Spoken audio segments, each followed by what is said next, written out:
चरणों में स्वभक्ति वंदना। ऊर्जा उत्साह और उमंग के साथ उपस्थित सभी धर्म श्रोता,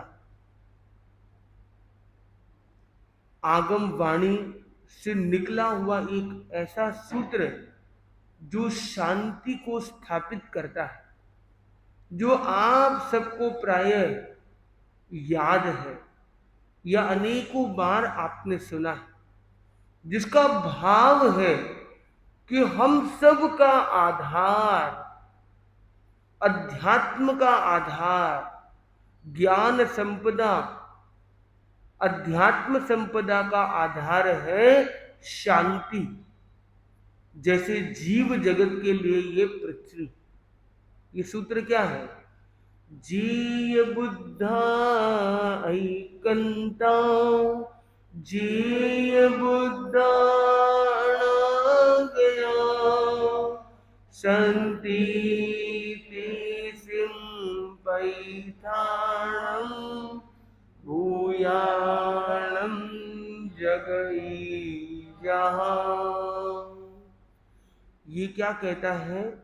जेय बुद्धा ऐकंता, जितने भी बुद्ध तीर्थंकर केवल ज्ञानी हुए हैं, जेय बुद्धा अना गया, और जितने भविष्य में होंगे, अनंत 24 हो चुकी इस क्षेत्र में, और अनंत आगे क्रमशः होगी। जितने तीर्थंकर हुए और होंगे, जेय बुद्धा ऐकंता, जेय बुद्धा अना गया, संति शांति, तेसिम पैथाणम, उनकी प्रतिष्ठा, उनका प्लेटफॉर्म, उनका आधार, उनकी नींव में था। शांति के बिना कोई तीर्थंकर बना नहीं, न कोई बनेगा। शांति उनका आधार बनती है। भूयाणम जगई जहां, जैसे भूतों के लिए, मतलब जीवों के लिए जगती है। जगती मतलब ये पृथ्वी, ये पृथ्वी जैसे जीव जगत के लिए आधार बनती है, वैसे ही शांति उनकी साधना, सुमेरु की अध्यात्म की आधारशिला बनती है। तो आप में से कौन कौन है जो परम लक्ष्य मोक्ष को प्राप्त करना चाहता है, और कौन कौन है जो इसकी आधारशिला शांति को प्राप्त कर लिया है? जिसने भाई शांति के बेस पर मोक्ष मिलेगा ना, तो शांति मिली कि नहीं मिली? कितने लोग हैं जो शांति चाहते हैं? तो शांति मिल गई, उसको जाने की जरूरत नहीं है, भाई मिल गई और क्या चाहिए। पर जिसकी जीवन में शांति नहीं है, मैं किसी का नाम शांति है तो अपने पर न ले, नाम अच्छा हो सकता है, पर यह गुणात्मक शांति की बात है, भावनात्मक शांति की बात है। तो भावों में शांति स्थापित हो, ये महत्वपूर्ण। और वो शांति का क्रम इतना बढ़ते चले जाए क्रमशः कि परम शांति की स्थिति में पहुंच जाए। क्योंकि शांति बहुत सब्जेक्टिव वर्ड है, कि कुछ कॉन्टेक्स्ट में आप बहुत शांत हो और कुछ में आप अशांत भी शायद हो जाते हो। तो शांति अलग अलग कॉन्टेक्स्ट में वेरी भी कर सकती है। तो इम्पोर्टेंट है कि हम हर स्थिति में शांत रह सके, ये सबसे बेहतरीन चीज होती है। तो हमें अपने भीतर उस शांति के तत्व का विकास करना है। तो शांति को उन्होंने अपना आधार बनाया। और उन्होंने क्या कहा? जब उन्होंने शांति से तीर्थंकरत्व, उस बोधि को, परम बोधि को प्राप्त किया, वो आगे एक गहरे सत्य को उद्घाटित करते हैं। वे कहते हैं, सी सुयम चमी अजथियम चमी बंदपम खोत जथिव। आप बताओ कि एक व्यक्ति आके आपको कहता है कि देखो ये पुस्तक है ना, ये पुस्तक बहुत अच्छी है, ज्ञानाराधना, ये पढ़नी चाहिए, इससे बहुत आपको आनंद आएगा, इसे बहुत अच्छा संकलन किया गया है अलग अलग चीजों का। तो आप में से किस किस का मन होगा कि चलो मैं भी ये पुस्तक लेता हूं, मैं भी ये पढ़ूंगा? ठीक है। और एक दूसरा व्यक्ति आया और उसी सभा में उसने कहा कि मैंने ये पुस्तक का एक एक पन्ना पढ़ा है और मैंने इसके स्वाध्याय से क्या क्या पाया मैं कह नहीं सकता हूं भाइयों बहनों, इतना कुछ मिला इससे। तो आपको भी कभी इसका अभ्यास करना चाहिए। अब कितने लोगों के मन में होगा कि मुझे भी ये देखना चाहिए? ज्यादा का मन पहले वाले पे होगा या दूसरे पे होगा? ऐसा क्यों? पहले ने भी सेम पुस्तक का बताया, दूसरे ने भी सेम पुस्तक का बताया, क्या फर्क पड़ता है? परंतु भगवान की वाणी जो ये कहती है वो सूत्र को रखती है, से स्वयं चमे, मैंने सुना है, अजत्यम चमे, और मैंने आध्यात्मिक अनुभव से जाना भी है। तो खाली सुनी सुनाई बात का भाव प्रभाव सीमित होता है, पर एक जो आध्यात्मिक अनुभूति से व्यक्ति कहता है तो उसका प्रभाव और अधिक बलवान बन जाता है और अधिक शक्तिशाली बन जाता है। तो यहां पर भगवान जो कह रहे हैं वो मैंने सुना भी है, मैंने आध्यात्मिक अनुभव से जाना भी है। ये संवाद किसमें हो रहा है? क्योंकि भगवान तो सुनी सुनाई की बात कहते ही नहीं है। भगवान तो क्या कहते हैं, ऐसा मैं कहता हूं, मतलब अपने आध्यात्मिक अनुभव से कहता हूं, बस मैंने ये साक्षात देखा है, खत्म बात। कुछ सुना हुआ है और मैं कह रहा हूं वो भगवान का वाणी है ही नहीं। तीर्थंकर ऐसा नहीं कहते। तो फिर इस आगम सूत्र में ये बात कहां से आ रही है? तो कहा गया कि सुधर्मा स्वामी और जम्बू स्वामी ये दो परम पूजनीय जिन शासन के आचार्य हुए, और जब आचार्य बने सुधर्मा स्वामी तो कौन से नंबर के आचार्य बने? पहले नंबर के आचार्य, भगवान महावीर के प्रथम उत्तराधिकारी के रूप में सुधर्मा स्वामी को कहा जाता है। विशेषकर श्वेतांबर साहित्य में, दिगंबर साहित्य अनुसार वो दूसरे नंबर पर है। पहले नंबर पर गौतम स्वामी और दूसरे नंबर पर सुधर्मा स्वामी। ऐसे देखे तो सुधर्मा स्वामी 5वें नंबर के गणधर थे। तो भगवान महावीर की विद्यमानता में भी वो अनुशासना में या अपने ग्रुप मैनेजमेंट के एंगल से तो वो लीडरशिप पे थे ही, पर भगवान महावीर के निर्वाण के बाद उनके उत्तराधिकारी के रूप में यशस्वी आचार्य परंपरा से पूरे धर्म संघ का निर्वाह करने की दृष्टि से आचार्य सुधर्मा को उनका प्रथम पट्टधर के रूप में विशेषकर श्वेतांबर साहित्य में मान्य किया गया। तो आचार्य सुधर्मा अपने शिष्य या अपने उत्तराधिकारी जम्बू स्वामी से संवाद कर रहे हैं और जम्बू स्वामी प्रश्न पूछते, सुधर्मा स्वामी उत्तर देते हैं। सुधर्मा स्वामी जब आचार्य, उनको केवल ज्ञान नहीं हुआ, आगे जाके उन्हें केवल ज्ञान भी हो जाता है, वे निर्वाण को भी प्राप्त करते हैं उसी जन्म में। पर जिस समय यह संवाद हो रहा तो वे गंधर थे, तो गंधरों की रचनाएं आगम है और गंधर्वों ने साक्षात प्रत्यक्ष प्रभु के आशीर्वाद और सानिध्य से ज्ञान प्राप्त किया। तो गंधर सुधर्मा आगे जाके आचार्य सुधर्मा के रूप में कहते हैं कि मैंने सुना है। किसे सुना? भगवान महावीर से सुना है और मैंने इस तत्व को जिया है, आध्यात्मिक अनुभव से जाना है कि बंधन और मोक्ष अपने ही भीतर है। बंध प्रमोक्षो, बंध और प्रमोक्ष मतलब मोक्ष, तुझ अज्जत थे वह, तुम्हारे अपने ही भीतर है, कहीं बाहर नहीं है। तो वो साक्षात्कार उन्होंने किया। हम क्या करते हैं? हम मतलब एक सामान्य व्यक्ति क्या करता है, अगर कोई चीज इधर उधर हो गई है तो क्या बोलते, अरे तूने कहाँ रख दी वो चीज, तू इधर उधर रख देता है, वो चीज तूने घुमा दी। और बाद में कई बार ऐसा पता चलता है कि वो चीज जो इधर उधर हुई थी, जो गुम हुई थी, उसका जिम्मेदार कोई और नहीं था, उसके जिम्मेदार कहीं ना कहीं हम स्वयं थे।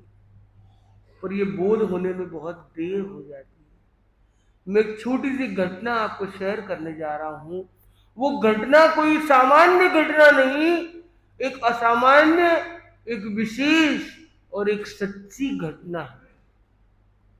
और ये कोई प्राचीन जमाने की मैं घटना नहीं कह रहा हूं, ये वर्तमान युगीन समय की घटना बता रहा हूं। घटना बताते हुए हो सकता है कि कुछ चीजें एडिशनल हो डिस्क्रिप्शन वाइज, पर ये तथ्य पर बेस्ड है, बेस्ड ऑन ट्रू इवेंट। तो एक माँ जो कंपनी में बहुत बड़ी अफसर थी, उसे थोड़ी सी माइग्रेन की भी प्रॉब्लम थी, उसे सिर दर्द भी कई बार हो जाता था, कई बार बड़ी कठिनाई की स्थिति भी हो जाती थी। वो महिला बहुत अच्छा कार्य करती थी, घर को, ऑफिस को, सबको मैनेज करती थी, परिवार को भी संभाला हुआ था और अपने कार्यभार को भी अच्छा संभाला हुआ था। और लंबे समय से कार्य करते हुए अब उसका ये पोजीशन आ गया था कि उसको कंपनी का सीईओ बनाया जा सकता है। और अब उसके लिए कोई एक बहुत बड़ी मीटिंग थी जिसमें कंपनी की ओर से होस्टेड थी, उसको होस्ट की पोस्ट पर रखा गया। सारा प्रेजेंटेशन कंपनी को करने का, कंपनी को कैसे प्रेजेंट करना है, कैसे मीटिंग को ऑर्गेनाइज करना है, काफी उसके लिए कार्य करने थे। उसमें कई बाहर की बड़ी बड़ी कंपनी के सीईओ आ रहे थे। अगर वो मीटिंग बहुत सक्सेसफुल होती है, बहुत संभव है उसका प्रमोशन होकर वो सीईओ बन सके। तो उसका उत्साह बहुत अद्भुत था, भाव शक्ति, क्रिया शक्ति, रचनात्मक शक्ति लगी हुई थी, कई दिनों से लगी हुई थी। और अगले ही दिन उसे बहुत कुछ, अपनी रिपोर्ट, सारी तैयारी सबमिट करनी थी, काफी सारा काम था। ऑफिस में भी बहुत मेहनत करके थकी हारी घर लौटती है, पिछली रात भी कुछ खास नींद नहीं हुई थी। और उसकी जो शारीरिक मानसिक स्थिति थी उसमें था, उसकी अगर नींद में कभी गैप हो जाता तो ये माइग्रेन की तकलीफ या सिर दर्द की तकलीफ ये थोड़ी बढ़ जाती थी। अब वह शाम को लौटती है अपने कार्य से और उसकी बच्ची आके उसको लिपट जाती है। बच्ची बहुत छोटी थी, महज 3-4 साल की थी। और वो आती है, मम्मी मम्मी आज तो स्कूल में ऐसा हुआ। मम्मी, रात की नींद थोड़ी कम हुई थी, दिन भर का स्ट्रेस, कार्य का थकान, कार्य की थकान और थोड़ा सिर दर्द हो गया था, सिर भारी था। वो बैठी थी, बच्ची अपनी बातें कर रही थी, पर माँ का बहुत ज्यादा ध्यान उस पर नहीं था। सुन रही थी पर ज्यादा गौर नहीं कर रही थी। वो बच्ची कहती है कि आज हमको म्यूजिक सिखाया गया, डांस सिखाया गया, और ये देखो ये वाला म्यूजिक है, इस पर ऐसे डांस करना और ऐसे गाना, ऐसे गाना है, ऐसे डांस करना, ऐसा म्यूजिक, ये सब ऐसा ऐसा सिखाया हमको। 4 साल की छोटी सी बच्ची थी और बच्ची के अंदर तो बड़ा उत्साह था कि माँ को सबसे पहले बताना है। बच्चों को सबसे ज्यादा कोई भी शिकायत हो या कोई बड़े से बड़ा कार्य तो सबसे पहले किसके पास जाते हैं? माँ के पास। तो वो माँ के पास पहुंचती है, माँ के गले लगती है, माँ को कहने लगती है, सारी बातें बताने लगती है अंदर। पर ये माँ का सुनने का कोई ज्यादा मन नहीं था। पर माँ ने ये भी नहीं कहा कि मुझे ठीक नहीं है, चलो बाद में मिलेंगे, बाद में बात करेंगे। वो मौन बैठी थी। तो बच्ची ने सोचा चलो भाई अपना सुना देते हैं, माँ को पूरा बता देते हैं। पूरी बात बताई। बोले मैं डांस करके बताऊं, मैं गा के बताऊं, म्यूजिक के साथ बताऊं, माँ कुछ नहीं बोली, उसने म्यूजिक ऑन कर दिया। और म्यूजिक थोड़ा लाउड था, और माँ ने कहा नहीं कि ये अलाउड नहीं है अभी आज। तो म्यूजिक लाउड हुआ, वो गाने भी लग गई। अब बच्ची थी कोई, वो कोई लता मंगेशकर नहीं थी, उसके गाने में उतना ज्यादा माधुरी होना भी अनिवार्य नहीं था। वो तो नऊ नऊ सिखाऊ लेवल पर थी, कोई बहुत बड़ा आर्टिस्टिक टैलेंट बोल के नहीं था। फिर भी काफी अच्छा कर रही थी, डांस के स्टेप कर रही थी, फिर नाच रही थी, गा रही थी, म्यूजिक भी बज रहा था। 40 मिनट का वो था पूरा क्रम। 40 मिनट पूरा हुआ, ओ मम्मी से पूछा कैसा लगा। अब माँ क्या कहेगी बताओ।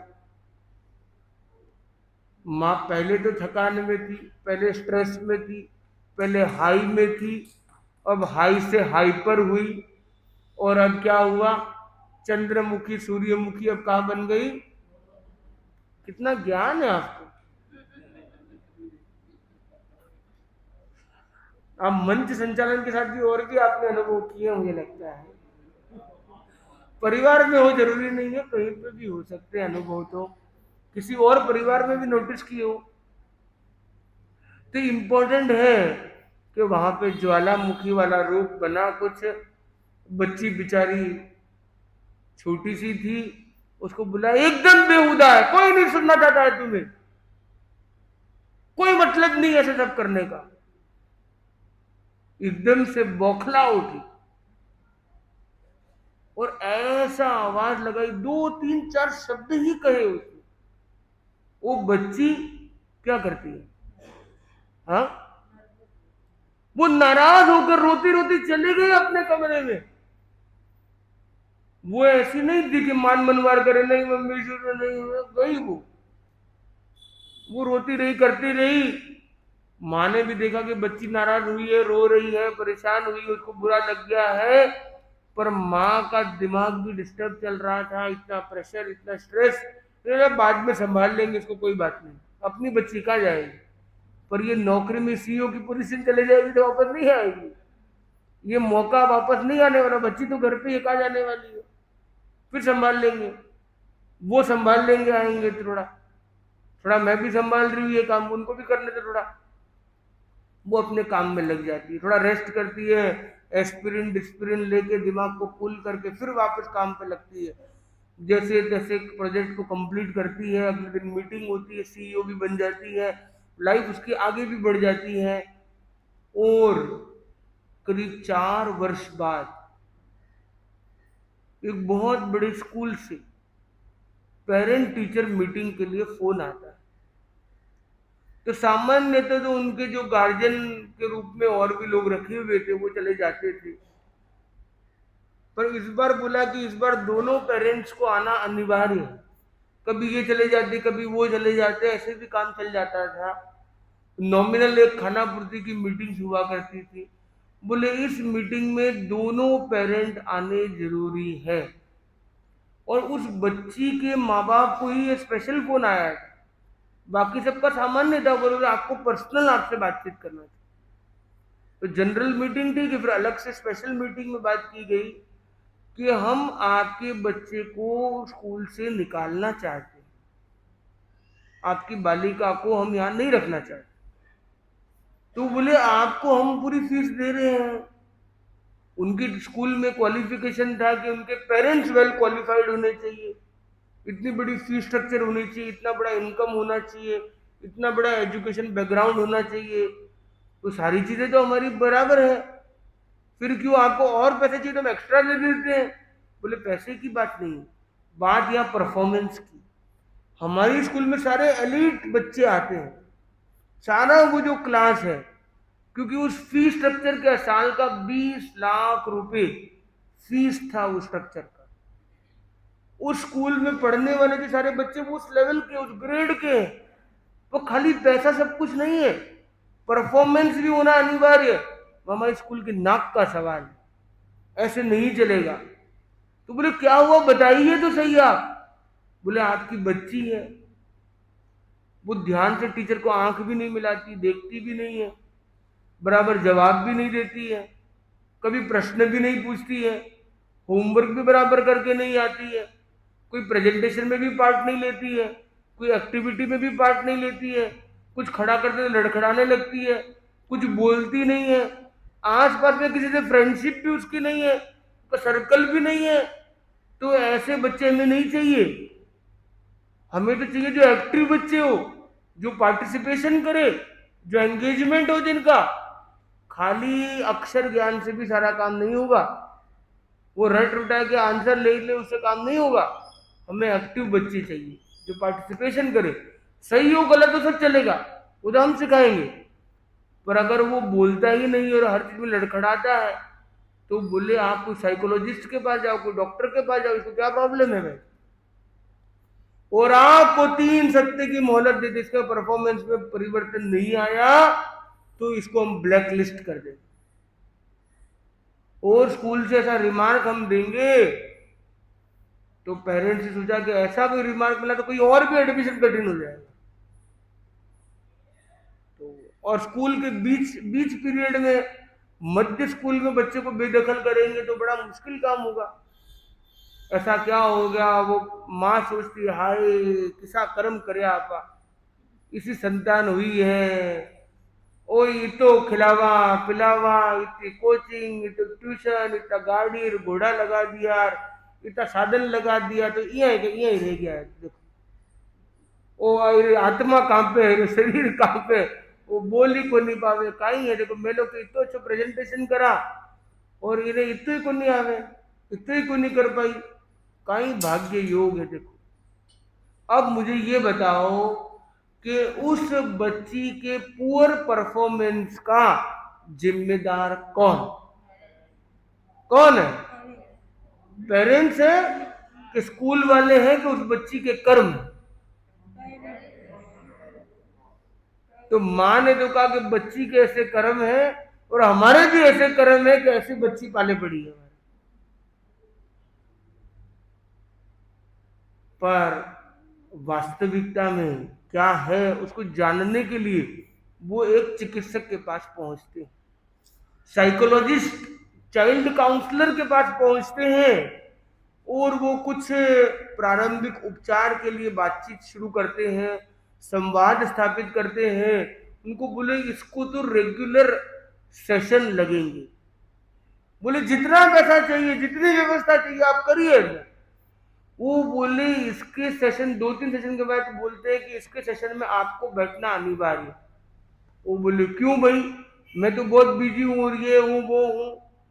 बोले इस बच्ची की बीमारी का कारण कोई और नहीं, माँ तुम्ही। उस माँ उसका कारण। वो बोले मैंने क्या किया, मैंने तो इतना पढ़ा लिखा है, इतना ये किया वो किया, ऐसे रखा, ऐसी व्यवस्था, हर चीज उसके लिए ऐसे रखती, पल के बिछा के उसके लिए रखती है, ऐसा किया। तो वो बोले आपने सब कुछ किया हो, सुविधाएं कितनी दी हो, उसके मन में दुविधा डालने वाले भी कोई और नहीं, आत्म। बोले इसके मन में एक चीज चूक गई है कि तुम बेहुदा हो, तुम्हें कोई सुनना नहीं चाहता है, तुम बेकार, तुम कोई काम की नहीं। तो उसकी माँ के प्रति ममता, माँ के अंदर ममता है और माँ के प्रति उसके अंदर इतनी भावना है, इतना समर्पण है कि माँ ने कह दिया तो बस खत्म है। माँ ने कह दिया तुम किसी को कोई सुनना तुम्हें नहीं चाहता है तो मुझे किसी को कोई सुनाना नहीं चाहिए, मैं बेहुदा हूं, मैं नालायक हूं, मैं कुछ नहीं बोल सकती हूँ। उसके दिमाग में सेट हो गया अंदर कि माँ ने कह दिया मैं लायक नहीं हूं तो नहीं हूं फिर। और इसीलिए वो चीज इसके सबकॉन्शियस माइंड में चली गई है, अवचेतन मन के अंदर चली गई है, और इसलिए उसका संस्कार बन गया वो कि मैं कुछ नहीं कर सकता। ये बताओ कि आपके बच्चों को याद कीजिए, आंख बंद कीजिए सभी लोग, 1 मिनट के लिए आत्मचिंतन के स्वर को जोड़िए, आंखें कोमलता से बंद। सभी लोग जो माँ बाप है वो आंख कोमलता से बंद करें, अपने बच्चे को विजुलाइज करें कि बचपन से लेकर अब तक क्या कभी आपने उसे डांटा है? याद कीजिए, अनेक बार डांटा। क्या कभी आपने ये उसे कहा है तुमसे नहीं होगा, ये तुमसे नहीं होगा, ये तुम नहीं कर पाओगे, ये तुम नहीं कर सकते हो, ये तुम्हारे बस की बात नहीं, ऐसा कोई वाक्य, इस भावना वाला कोई वाक्य एक या अनेक बार क्या आपने अपने बच्चों के को कभी कहा है? मन में याद कीजिए, एकाधिक बार कहने का काम किसी रूप में पड़ा है या नहीं, उसको याद कीजिए और धीमे धीमे अपनी आंखें खोल सकते हैं। कितने लोगों ने फील किया, कभी ना कभी ऐसा बोला है कि हाँ ये तुमसे नहीं होगा भाई, ये तेरे बस का रोग नहीं है, छोड़ दे तू। तो बचपन में जब वो छोटे रहे होंगे, कई बार काम पड़ा होगा। कहते हैं औसतन बच्चा ग्रोन अप होता है, थोड़ी समझ पकड़ता है, तब तक उसको कम से कम 10,000 बार माता पिता, परिवारजन, बड़ी लोग उसे ये कहने वाले मिल जाते हैं, कोई ना कोई रूप में। भाषा शब्द अलग हो सकते हैं, भाव कुछ ऐसा होता है कि ये तुमसे नहीं होगा, ये तुम्हारे बस की बात नहीं। सोचना है कि आप बच्चे के लिए करियर में बढ़ाने वाले हो, करियर पे ले जाने वाले हो, या उनके लिए बैरियर हो, उनके लिए कॉन्फिडेंस मेकर हो या कॉन्फिडेंस ब्रेकर हो। ये चिंतन का विषय। और साइकोलॉजिस्ट का मानना है कि औसतन हर परिवार में जो भी गार्जियन होते हैं, माता पिता हो, दादा दादी हो, नाना नानी हो, मामा मामी हो, चाचा चाची हो, आस पड़ोस के हो, बड़े बुजुर्ग हो, अलग अलग रूप में उसके पास कई हजार बार ये संदेश चला जाता है, ये तुमसे नहीं होगा।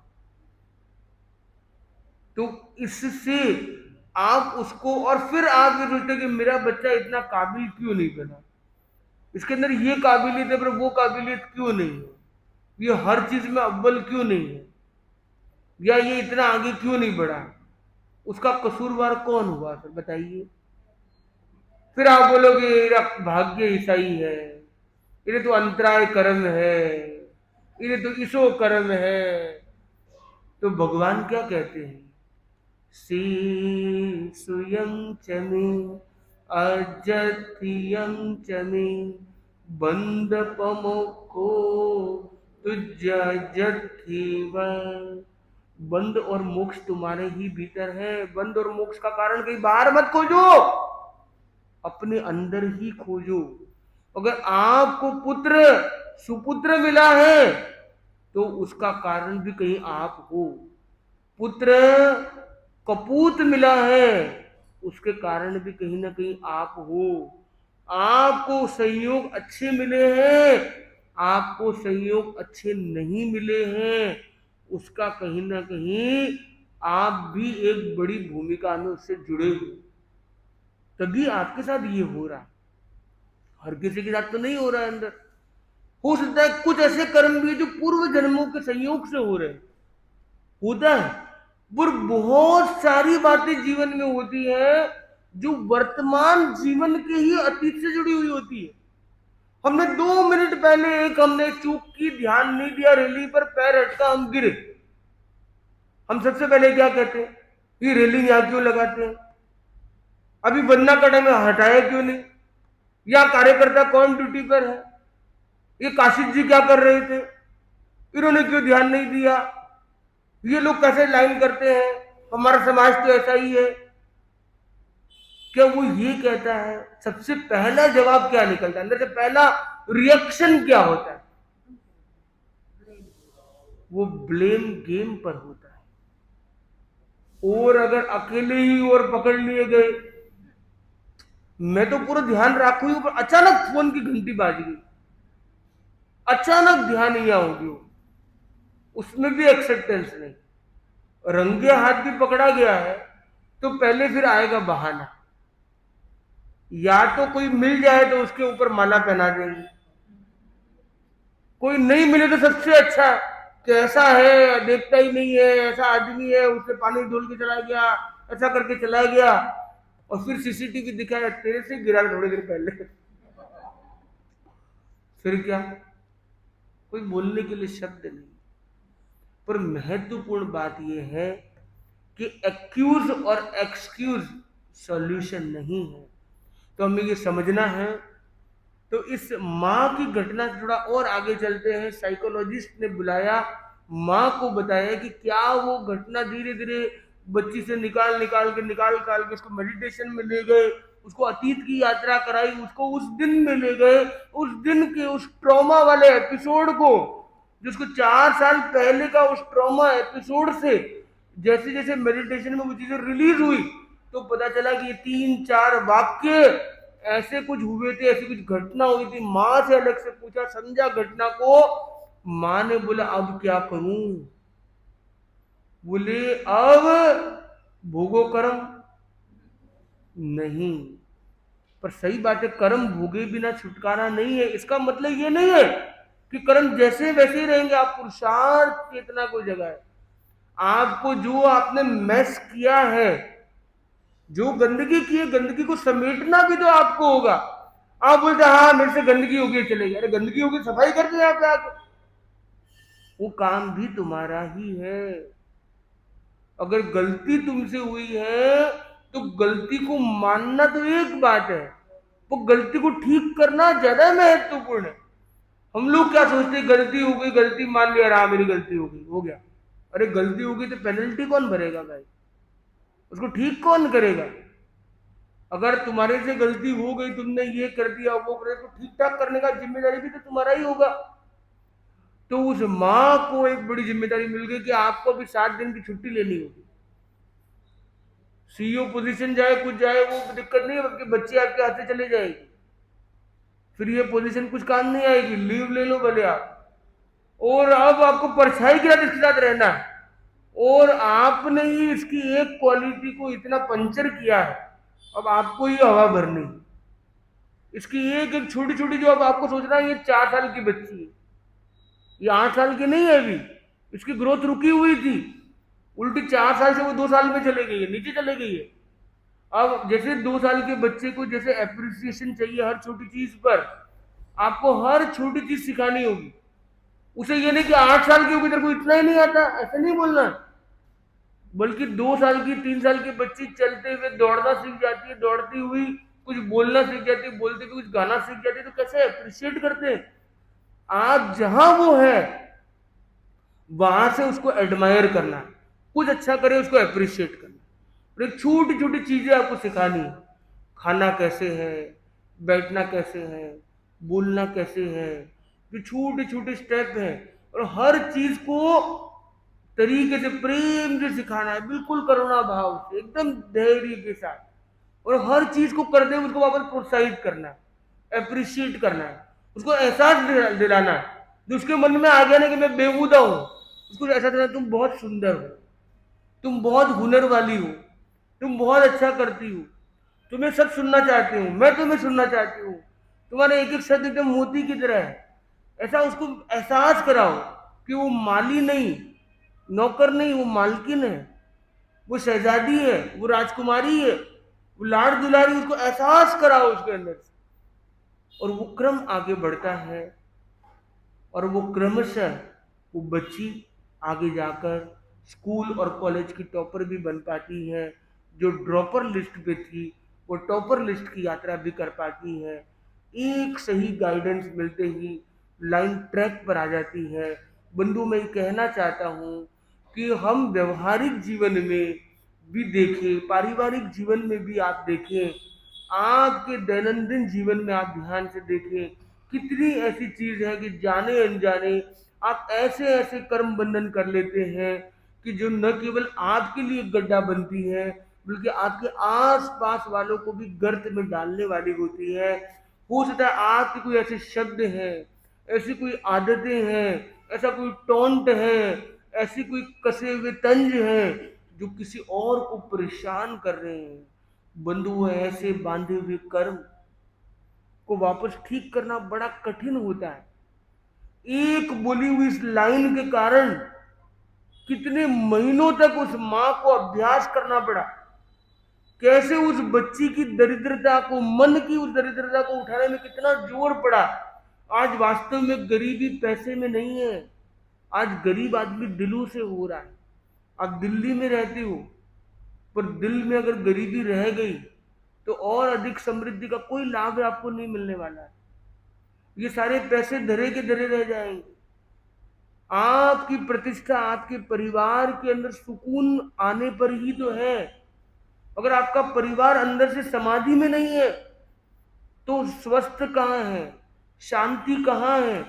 वो शांति की प्रतिष्ठा कैसे होगी जब तक आपके परिवार में वो सुकून नहीं आएगा, आपके वो परिवेश में वो सुकून का माहौल नहीं आएगा, आपकी परिधि में वो वातावरण नहीं रहेगा, और सबसे पहले आपके भीतर नहीं रहेगा।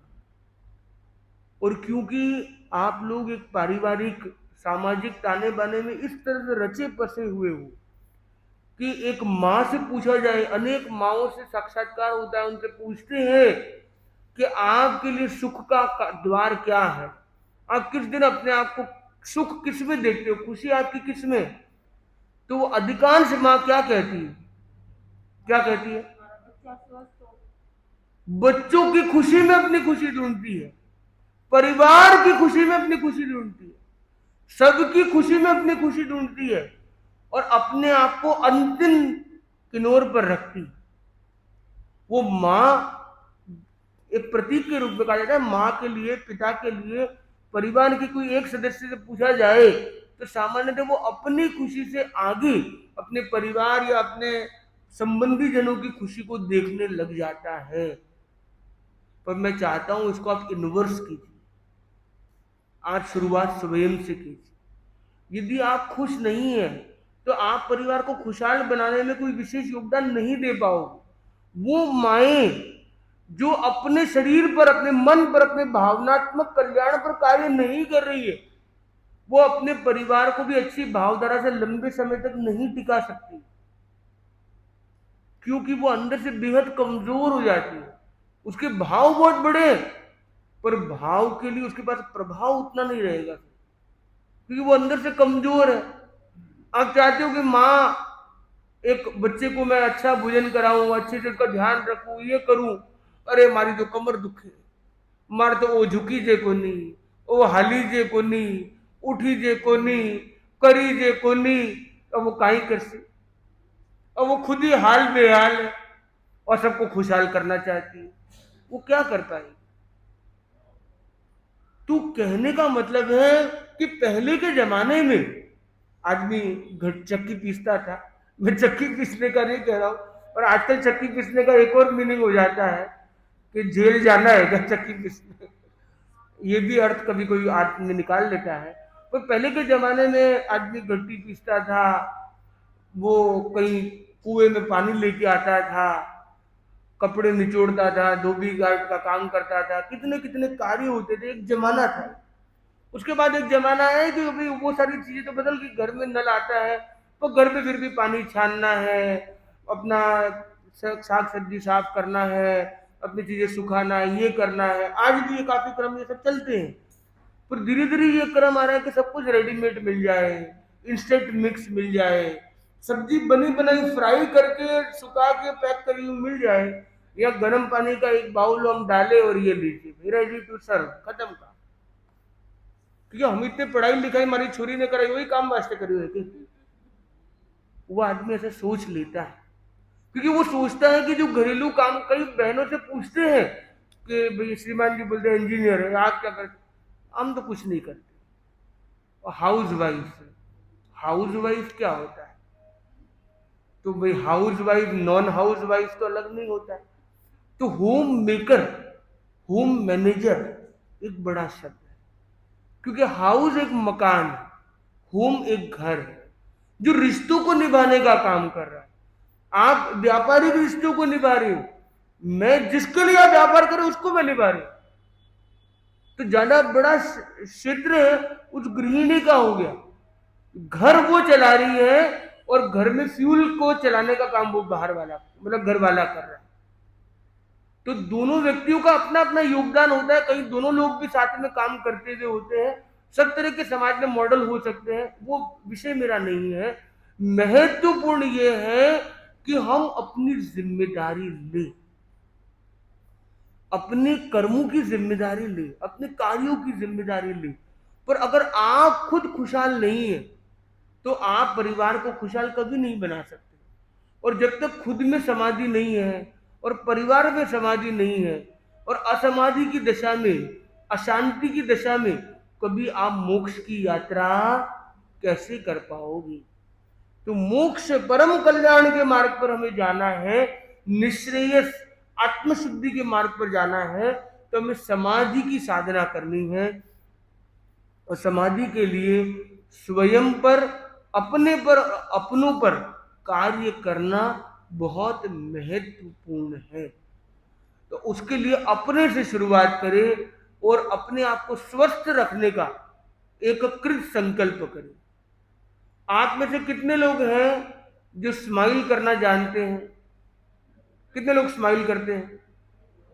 कितने लोग कहते हैं कि भाई कोई आता है मोबाइल लेके भाई कि फोटो लिया जा रहा है, स्माइल प्लीज, तब स्माइल करते हैं? कितने लोग हैं? हाथ ऊपर करे ना करे प्राय सभी होंगे। और कितने लोग हैं जो बिना किसी चुटकुले के और बिना किसी कैमरा के भी स्माइल करते हैं? ऐसे कितने लोग हैं? कितने लोग हैं जो प्रतिदिन स्माइल करते हैं? कभी कभार तो सब लोग करते होंगे, ठीक है, तो प्रतिदिन करते हैं। और कितने लोग हैं जो हर 1 घंटे में एक बार स्माइल करते हैं? कितने लोग हैं ऐसे? हैं? आने वर्षी के सब गुरुदेव की कृपा है। कितने लोग हैं जो हर दिन स्माइल करते हैं? अब कितने लोग हैं जो हर 10 मिनट में स्माइल करते हैं? अब कोई ओ क्यों हंस रहे हो भाई? मेरा कोई स्क्रू डीलर होगा नहीं? और ध्यान रखना भाई, हर किसी को देखकर, हर किसी स्थिति में कोई गिर गया हो, किसी की अभी थोड़ी देर बाद जो एक सभा रखी गई है और आप हंसने लग जाओ तो भी शायद शोभास्पद नहीं होता है। तो हमें ये भी ध्यान देना चाहिए किस स्थिति में, किस संजोग में हंसना सही है। कभी कभी हंसना फंसना भी हो सकता है, तो ध्यान उसका भी विवेक अवश्य होना चाहिए। पर तुम मुस्कुराते रहो, जग मुस्कुराएगा, तुम मुंह फुला बैठो अगर, कौन पास आएगा। तो वास्तव में मुस्कुराहट हमारे जीवन की हर आहट के साथ मुस्कुराहट जुड़ी रहे, और मुस्कान जो है वो नेचुरल रहे, भीतर से रहे, सहज रहे। और इसको मैं कहता हूं कि जैसे फोटो लिया जाता है तो वो कहते हैं स्माइल प्लीज, ये कहते और फोटो लेते। कोई अचानक फोटो ले लेता है और आपको बाद में पता चलता है, तो पहले बोलना चाहिए कि फोटो ले रहे हैं भाई। ऐसा कितने लोग बोलते हैं फोटो खींचने के बाद, पहले बताया को नहीं मैं फोटो ले रही हूं भाई? ऐसा कितने लोग कहते हैं? तो आपको ऐसा प्रयास करना है कि आपका फोटो अचानक कोई खींच ले तो भी उसमें स्माइल दिखे। इसको कहते हैं कैंडिड फोटो और कैंडिड स्माइल। तो आपकी स्माइल को आपको कैंडिड स्माइल तक ले जाना है, मतलब अचानक, और इस लेवल तक ले जाना है कि आप सपने में भी हो तो भी स्माइल कर, रात को नींद में भी हो तो भी स्माइल है आपके चेहरे पे, कोई नींद में भी कोई फोटो खींच ले तो भी स्माइल देख रहे। इस तरह की प्रसन्नता का स्पंदन हमारे भीतर प्रकट हो। स्माइल केवल एक प्रतीक है कि आप प्रसन्न हो। अगर आप दिखावटी स्माइल कर रहे हो तो दिन में 1 बार 2 बार 4 बार कर पाओगे, उससे ज्यादा नहीं कर पाओगे। अगर 10 बार 100 बार 1000 बार करना है तो प्रसन्नता धीरे धीरे आपका स्वभाव बन जाएगा। और प्रसन्नता जिस दिन स्वभाव हो गया, मानो आप साधना में एक बड़ी यात्रा आपने पार कर दी, बड़े पड़ाव को पार कर दिया। क्योंकि प्रसन्नता हमारी आत्मा का स्वभाव है।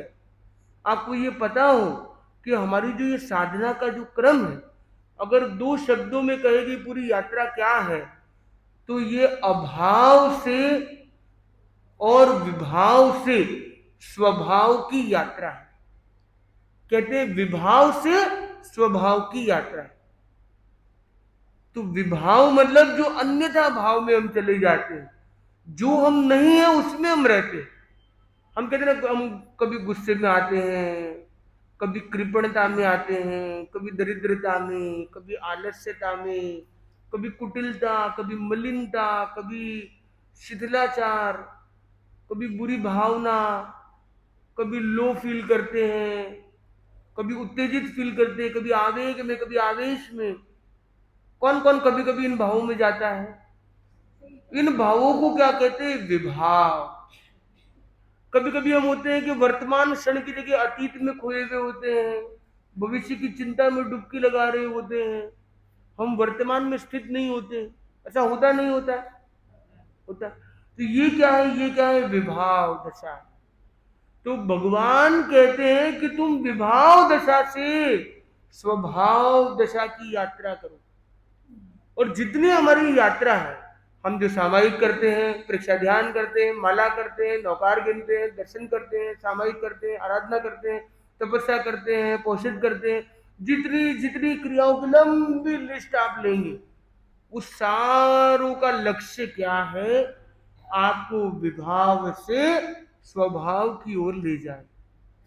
और ये प्रसन्न भाव में सदा रहना, ये आपको स्वभाव दशा में ले जाने का एक प्रोग्रामिंग है।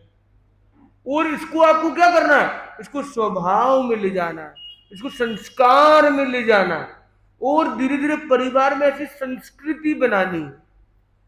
एक संस्कृति बड़े समाज के लेवल पर होती है, एक विश्व लेवल पर होती है, एक भारत देश के लेवल पर भारतीय संस्कृति, वैश्विक संस्कृति, जैन संस्कृति, राजस्थानी संस्कृति, मारवाड़ी संस्कृति, दिल्ली की एक संस्कृति, तेरापंथ की एक संस्कृति, और एक परिवार की भी एक संस्कृति, परिवारों के एक संस्कार। कि हमारे परिवार में तो हम मिलते ना तो ऐसे मिलते हैं, हम उठते तो ये बोलते, हम करते तो ये करते, रात को सोते तो ये करते, मोबाइल यहाँ रखते, दिन में ऐसे करते, खाते तो ऐसे खाते, हमारा तो ये सिस्टम होता। तो वो जो सिस्टम है, आप पूरे समाज को नहीं बदल सकते एक दिन में। पर जो आचार्य श्री तुलसी ने कहा, सुधरे व्यक्ति समाज व्यक्ति से राष्ट्र स्वयं सुधरेगा। तुलसी अनुव्रत सिंहनाद रे जग में पसरेगा। मान चार संहिता में अर्पित मन हो, संयममय जीवन हो, जीवन हो, नैतिकता की सुर सरिता में जन जन मन पावन हो,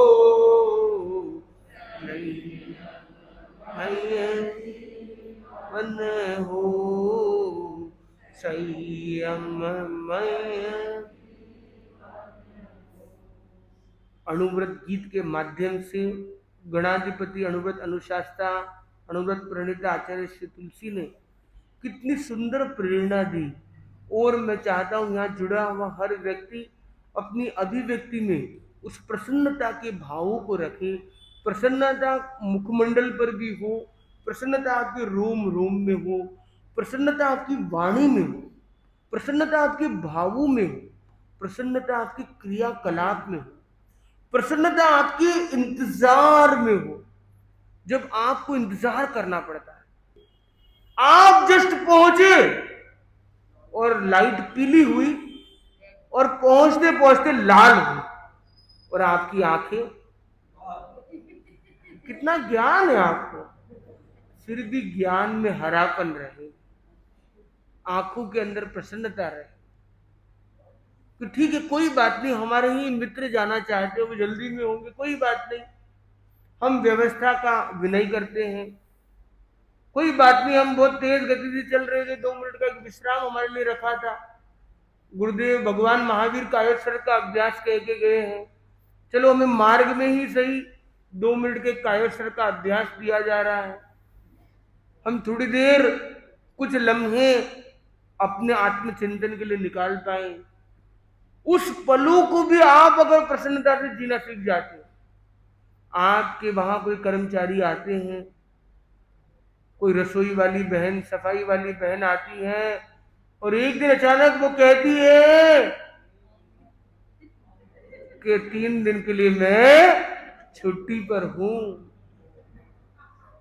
और अचानक एक फोन आता है श्रीमान जी का कि ननंद आ रही है, और फिर भी आपके अंदर आनंद आए, तो मानो आपने प्रसन्नता की साधना में आपने एक पड़ाव पार कर दिया। महत्वपूर्ण है कि हमारे भीतर एक सहजता आ जाए। ठीक है, अपना परिवार है, अपना कार्य है, उस कार्य को भार मान के नहीं करते, कार्य करना है तो कर रहे हैं, नहीं कर पा रहे तो भी हमने अपनी कह दी, उसकी व्यवस्थाएं हो सकती हैं, पर आचार्य महाप्रज्ञ जी के सूत्र को याद करें कि व्यथा नहीं, व्यवस्था करो, या तो मन की अवस्था को अच्छा बनाओ या व्यवस्था को ले लिया। हमारे यहाँ कई लोग रहते हैं, कोई आया है तो वो बोलते चलो भाई ये ब्लिंकिट है, ये है, ये क्या है, पता नहीं क्या क्या, आजकल ऑनलाइन की सिस्टम है, कोई भी चीज होती है तो वो एक ऑर्डर किया, बोले फ्री डिलीवरी हो रही है, अच्छी बात है ये तो भाई, घर बैठे उनका काम हो रहा है अंदर। कभी कोई कठिनाई है तो व्यवस्थाएं बहुत सारी है। आप कहते ननंद जी आप आज आए हो, इतना आनंद है, चलो आज तो अपने बाहर चलने वाले हैं, आज तो आपके लिए बाहर से ये स्पेशल चीज मंगाई हुई है, तो वो तो उल्टी और खुश होगी, और आपके ऊपर श्रम का भी अतिरिक्त बोझ नहीं आया है, तो आपकी प्रसन्नता बरकरार रहेगी। कहने का भाव है कि आपने क्या व्यवस्था की ये एक अलग विषय, परंतु आपके मन में जो प्रसन्नता का भाव है ये कभी कॉम्प्रोमाइज नहीं होना चाहिए। और कोई भी चीज कॉम्प्रोमाइज हो जाए ठीक है, पर आपकी वैल्यू सिस्टम कॉम्प्रोमाइज ना हो, आपके जो अपने आप से अपनों से किए हुए प्रॉमिस है वो कॉम्प्रोमाइज ना हो, आपकी प्रसन्नता कोई हालत में कॉम्प्रोमाइज ना हो, ये जीवन में भाव हमारा बना रहे। ये भाव कौन कौन आज एक भाव करता है कि जो भी मेरी प्रसन्नता का लेवल आज 0.001 है, इसको मैं कम से कम 0.002 तक ले जाने का प्रयत्न करूंगा। हो सकता है एक दिन 1 और एक दिन 100 तक भी पहुंच जाऊं, बहुत अच्छी बात है, पर जहां हूं वहां से एक कदम आगे बढ़ने का प्रयत्न मैं अवश्य आज से करूंगा। कौन कौन है ऐसा? और आपकी प्रसन्नता बढ़ेगी तो आपके साथ रहने वालों की प्रसन्नता घटेगी या बढ़ेगी? अगर वो घट रही है तो ध्यान देना बंधुओं, ये अलार्म बज चुका है आपके घर पे, इसका मतलब ईर्ष्या का माहौल है, प्रमोद भावना की कहीं ना कहीं कमी, या आपके हंसने के तरीके में कमी है कि आप ऐसे हंसते को दूसरे को आग लगती है, आप ऐसा हंसते किसको बुरा लग रहा है, कि अचानक आके मैं ऐसे काम कर रही हूँ, आज कर्मचारी वो बहन आई नहीं है, मैं रसोई में रात दिन एक कर रही हूँ और आप हंस रहे हो, इसका मतलब मैं फंस रही हूँ और आप हंस रहे हो। या तो ट्यूनिंग में कहीं कमी है, बड़ी भारी कमी आ रही है, या फिर कोई कंपटीशन वाला भाव आ गया, प्रमोद भावना की कोई कमी है, प्रतिद्वंद्विता वाली भाव आ रही है, कहीं संग्राम हो रहा है, संघर्ष हो रहा है, कोई प्रॉब्लम है, तो हमें इस पर भी काम करते रहना चाहिए। तो ये कैसे मैंने विरोध में कहा, आप लोगों की बात अलग है, आप लोगों के वहाँ काफी अच्छा सौहार्द होगा, मैं ये मान रहा हूँ, जिस हिसाब से आप लोग मुस्कुरा रहे हैं। और कल किशोर दिवस है, तो किशोर जी आए हैं क्या? किशोर जी, 3 सूचनाएं आज किशोर जी की है। पहली है तपस्या की, नहीं वो महेंद्र जी की सूचना अलग है, वो बाद में चलेगी। पहले ये है कि उपवास बेला तेला चोला पंचोला जिसने किए अभी पिछले दिनों में, और जो बारी के उपवास कर रहे हैं, एकांतर कर रहे हैं, कोई कंठी तप कर रहा है, कोई वर्षी तप कर रहा है, कोई और भी प्रकार की एकासन या कोई भी आराधना तप या जप के कोई विशेष क्रम से जुड़ रहा है, तो वो एक किशोर जी को ध्यान में ला सकते हैं।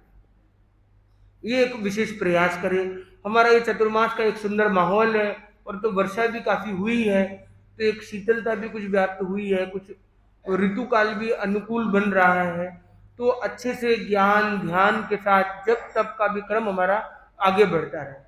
दूसरी बात है, कल ये एक आज किशोर जी की सूचना हुई, कल की किशोर की सूचना है, कल किशोर दिवस है। किशोर किशोर मंडल द्वारा कुछ विशेष कार्यक्रम भी किए जाएंगे, उनके कुछ प्रोग्राम है जिसकी जानकारी भी क्रांति जी के को ध्यान में है, आप बाद में दे सकेंगे। तीसरी बात, मंत्र दीक्षा का प्रोग्राम कल तेरापन युवक परिषद द्वारा संचालित हो रहा है, तो सुबह 9 बजे के क्रम में अधिक से अधिक भाई बहन भी जुड़े, और छोटे छोटे बच्चे जो 9 साल से छोटे बच्चे हैं उनको भी अवश्य जोड़े, और बड़े बच्चों को तो बिल्कुल न छोड़े। तो न छोटे बच्चों को भी जोड़े, बड़े बच्चों को बिल्कुल न छोड़े। श्रीमती और श्रीमान साथ और संतान, तो होगा सबका मिलकर उत्थान, चेहरे पर सबके रहे पावन मुस्कान, चरण बनेंगे गतिमान, क्योंकि पधार रहे हैं अगले वर्ष युग प्रधान, जो बड़े हैं गुणवान, और हमें मिला है ऐसा धर्म संग बड़ा भाग्यवान। तो हमें ये प्रयास करना है। और एक तीसरी जानकारी है, परसों भी किशोर है, एक किशोर ने पूरी दिल्ली का मानो एक रिकॉर्ड कायम किया या रिकॉर्ड तोड़ा है, और किशोर अवस्था में मास खमन, आज 28 की तपस्या है और परसों 30 की तपस्या का प्रत्याख्यान, और तब अभिनंदन का एक तब प्रत्याख्यान और मास खमन की अनुमोदन का क्रम भी यहाँ पे सुनियोजित होना है। सोमवार को सुबह 9 बजे से 10:30 बजे तक का जो क्रम हमारा सोमवार को प्रवचन का क्रम रहता भी है, उसमें भी जुड़ेंगे। एक और सूचना, कल नशा मुक्त युवा फॉर विकसित भारत, ये पूरे भारतीय स्तर पर 10,000 जगहों पर कार्यक्रम किए जा रहे हैं। उसमें कुछ सिलेक्ट कार्यक्रम है जो नरेंद्र मोदी जी का उसमें संभाषण भी करीब सुबह 10:30 बजे उस विषय पर होना है, और उसमें कुछ संस्थाओं को चयनित किया गया है, और उसमें धर्म संघ की अणुव्रत विश्व भारती सोसाइटी को भी लिया गया, और उसके माध्यम से एक एलिवेट उपक्रम नशा मुक्ति का अभियान गतिशील है, उसके संदर्भ में कल सुबह 10 से 11 का भी एक क्रम यहाँ पर संयोजित हो सकेगा। 9 से 10 मंत्र दीक्षा का क्रम, 10 से 11 वह क्रम, और उसमें जो ज्ञान सेना का जो ये क्रम है वो भी इसी में समायोजित, मंत्र दीक्षा के क्रम में भी वो जुड़ सकेंगे और आगे के क्रम में भी आगे जुड़ सकेंगे, जिसकी जैसी अनुकूलता है। और उसमें QR कोड या एक लिंक आया हुआ है, तो उस पे, क्योंकि मैं मानता हूं कि अधिकांश लोग यहाँ नशा मुक्त है, मैं मानता हूं। कितने लोग हैं जो यहाँ नशा मुक्त है, जो यहाँ बैठे हैं? जो कभी कभार करते होंगे तो अलग बात है, बाकी नहीं करते, ऐसे लोग हाथ ऊपर कर ले। जो कभी नहीं करते वो दोनों हाथ ऊपर कर ले। तो वो लोग तो संकल्प कर ही सकते हैं, क्योंकि उनके लिए है, जो नहीं करते वो ही त्याग करेंगे, जो करते उनको क्या समझाने का कोई फायदा नहीं है, वो तो छोड़ना बहुत मुश्किल है। उनके लिए तो विशेष सघन प्रशिक्षण होना चाहिए। ये जो अभियान होते हैं ये सचेत और जागरूकता के अभियान होते हैं, ये उनके लिए होते हैं जो नशा नहीं करते हैं, वो कृत संकल्प हो और दृढ़ मनोबल से जुड़े रहे, उनके संकल्प की स्मरणा के लिए होते हैं। जो लोग नशेड़ी हैं, ये नशे के चंगुल में आ चुके हैं, ये नशे की लत में हैं और नशे से निकलना सरल नहीं है, उनके लिए एक सघन प्रशिक्षण 1-to-1 या स्मॉल ग्रुप में होना चाहिए, 1-to-1 होना चाहिए। उसमें समाज में किसी के सामने उसकी चर्चा भी नहीं होनी चाहिए। जो स्वयं से लोक लज्जा से नहीं, स्वयं के भाव से उसे निकलना चाहता हो, वो व्यक्तिगत रूप में दर्शन संपर्क कर सकता है, तो सामूहिक रूप से इसकी एक जन जागरूकता हमें फैलानी चाहिए। और जो लोग नहीं करते वो QR कोड के माध्यम से संकल्प करें। इन्हीं भावनाओं के साथ अपनी वाणी को यही विराम देते हैं। ओम अरहम।